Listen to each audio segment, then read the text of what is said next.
Paz, meus irmãos, tudo bem? Passando aqui para a gente fazer uma reflexão juntos. Nas 2 últimas semanas, o Senhor tem falado muito ao meu coração sobre a questão da apostasia, que por vezes, e quase na grande totalidade do pensamento cristão, o tempo, o espírito de apostasia é natural àquela pessoa que abandona a fé ou sai da igreja, da congregação dos santos. Mas tem vindo ao meu coração e ao meu entendimento que não é meramente isso. Existe sim apostasia naqueles que deixam a fé, naqueles que abandonam a igreja, mas biblicamente o principal tipo de apostasia que virá e já começou a subverter a nossa fé dentro da fé, dentro da congregação dos santos e dentro da palavra. O perigo do espírito de apostasia está com aquelas pessoas que não deixaram a fé, permanecem na fé, permanecem na igreja e subvertem os absolutos de Deus. Fragmentam o caráter de Deus, focaliza apenas uma doutrina ou focaliza apenas um atributo de Deus e eleva aquele atributo acima de todos os outros e subverte interiormente a fé e gera um dano de médio e longo prazo, onde as próximas gerações não terão a vontade de Deus, a palavra de Deus e a igreja do Senhor Jesus como um absoluto, por causa da fragmentação passada praticada por alguém que foi refém do espírito de apostasia.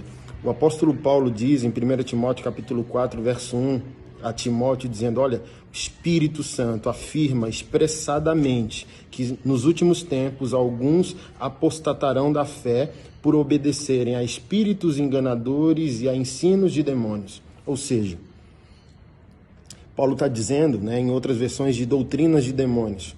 E doutrina é ensino, é a palavra didaquê no grego. Então Paulo está dizendo que o espírito de apostasia, quando ele vier, ele virá por meio de espíritos enganadores. É muito fácil o espírito de apostasia nos pegarem como pregadores quando nós estamos no auge da nossa caminhada, do nosso ministério, da nossa igreja local, ou naquilo que eu chamo de adolescência teológica, que é quando Deus dá uma revelação especial da sua vontade e do seu caráter, a gente se alegra tanto, focaliza tanto apenas naquela revelação, que passa a desprezar todo o restante do Evangelho, da Bíblia, e a gente passa a ser refém desse espírito. E os demônios, ao dominarem a nossa intelectualidade, não é dominar o nosso espírito, é dominar a nossa intelectualidade, eles começam a nos dar doutrinas, nas quais a gente vai replicando ao povo de Deus por meio de ensino, dizendo que aquilo é absoluto, dizendo que aquilo é a plena vontade de Deus, sendo que o conselho de Lucas, quando escreve Atos dos Apóstolos, é que nós devemos ensinar todo o conselho de Deus. E o que é todo o conselho de Deus? Toda palavra revelada a nós. A Bíblia é plenamente a palavra de Deus para nós. Mas uma das características dos espíritos enganadores e das doutrinas de demônios é que nós customizamos, fragmentamos a parte da Bíblia e passamos a desconsiderar o todo. Por exemplo, é fácil perceber que alguém está sendo enganado por espíritos enganadores e pode se tornar até um falso mestre, um falso profeta, que é considerar essa revelação especial que Deus deu como absoluto, ao ponto que ele despreza os pontos bíblicos contraditórios ao exagero da revelação que ele absorve. Então ele diz que a Bíblia não é totalmente a palavra de Deus, que a palavra de Deus é aquela revelação que ele está dando progressiva aos seus servos. Então é claro e é nítido quando alguém está sendo enganado, portanto passa a ser um enganador. Ele não considera a Bíblia toda, ele só considera o fragmento que ele tirou, a customização que ele fez para favorecer aquele ponto de vista. Então, por exemplo, a nossa fé está tão subvertida que nas últimas semanas uma pastora posando nua num ensaio fotográfico antes de celebrar um casamento homoafetivo, teologia feminista, teologia negra, teologia marxista, teologia queer, teologia revolucionária, todo tipo de adoecimento teológico, anomalia teológica, subvertendo a nossa fé. As pessoas não saem, as pessoas permanecem desde que subvertam o que discordam e faça recortes para justificar aquilo que eles julgam ser uma revelação de Deus para eles. Então, por exemplo, a hipergraça, esse exagero esdrúxulo que já está virando um espírito de apostasia, que é você fazer um recorte do caráter gracioso e bondoso de Deus e negar-lhe a supremacia, a soberania, a ira contra o pecado, a ira contra o pecador. Recentemente me mandaram até alguns conteúdos do Vitor Azevedo perguntando o que eu acho. Eu acho que é um cara legal, eu acho que é um homem de Deus, um homem sério, pastor jovem, mas um homem sério. Já preguei na igreja dele, mas acredito que o exagero que ele agora está na pregação dele, que é focalizada no amor, na bondade de Deus e na graça de Deus, é uma embriaguez pelo sucesso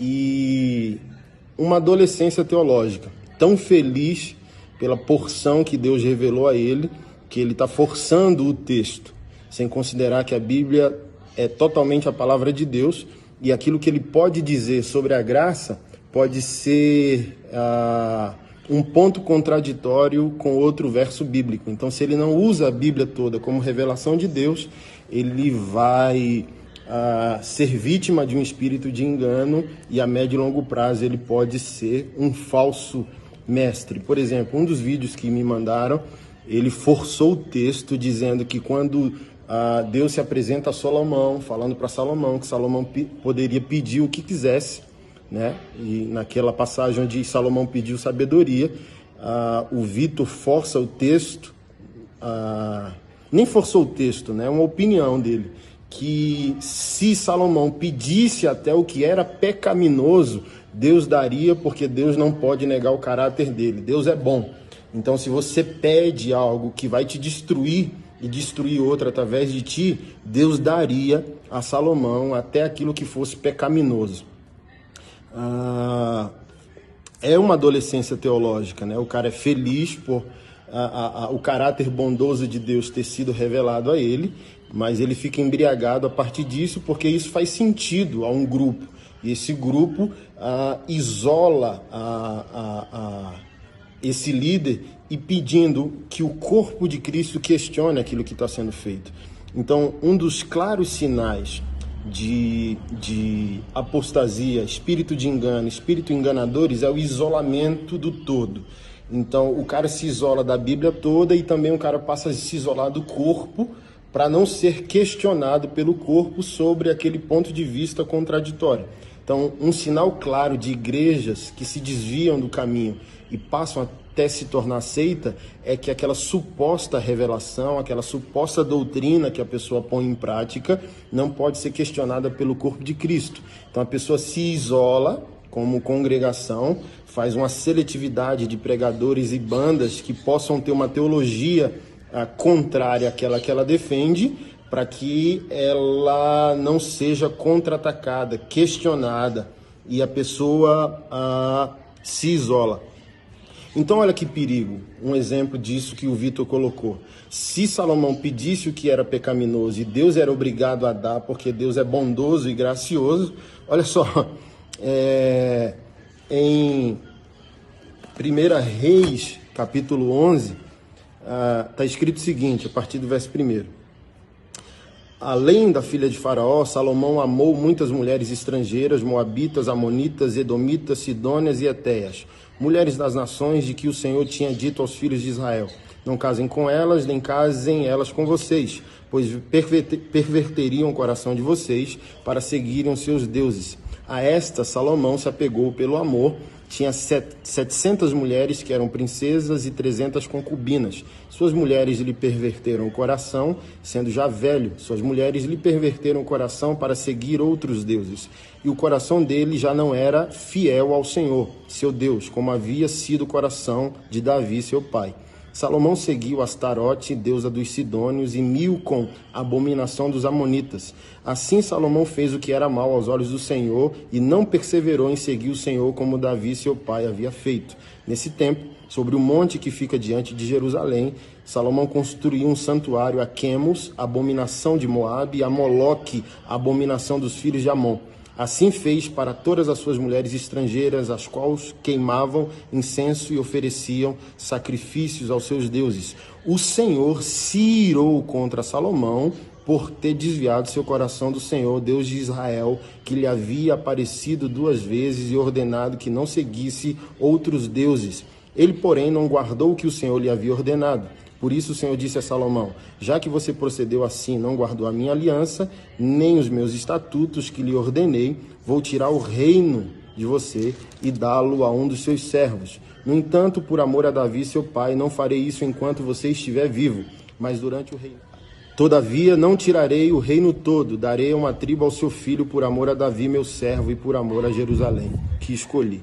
Então você está vendo o perigo de a gente pegar a porção que nos foi dada, fazer um exagero teológico daquilo, sendo que a Bíblia tem um ponto de vista para agregar, para contradizer aquilo que nós estamos pregando e fazendo. Se Deus podia dar a Salomão o que era pecaminoso, como que Deus questiona o procedimento de Salomão? E a Bíblia diz que Deus ficou irado, se indignou contra aquilo que Salomão fez. Então, nós precisamos refletir bastante como povo de Deus e principalmente como servos do Senhor, para a gente estar atento a esse tempo final, né? Esse tempo de transmodernidade.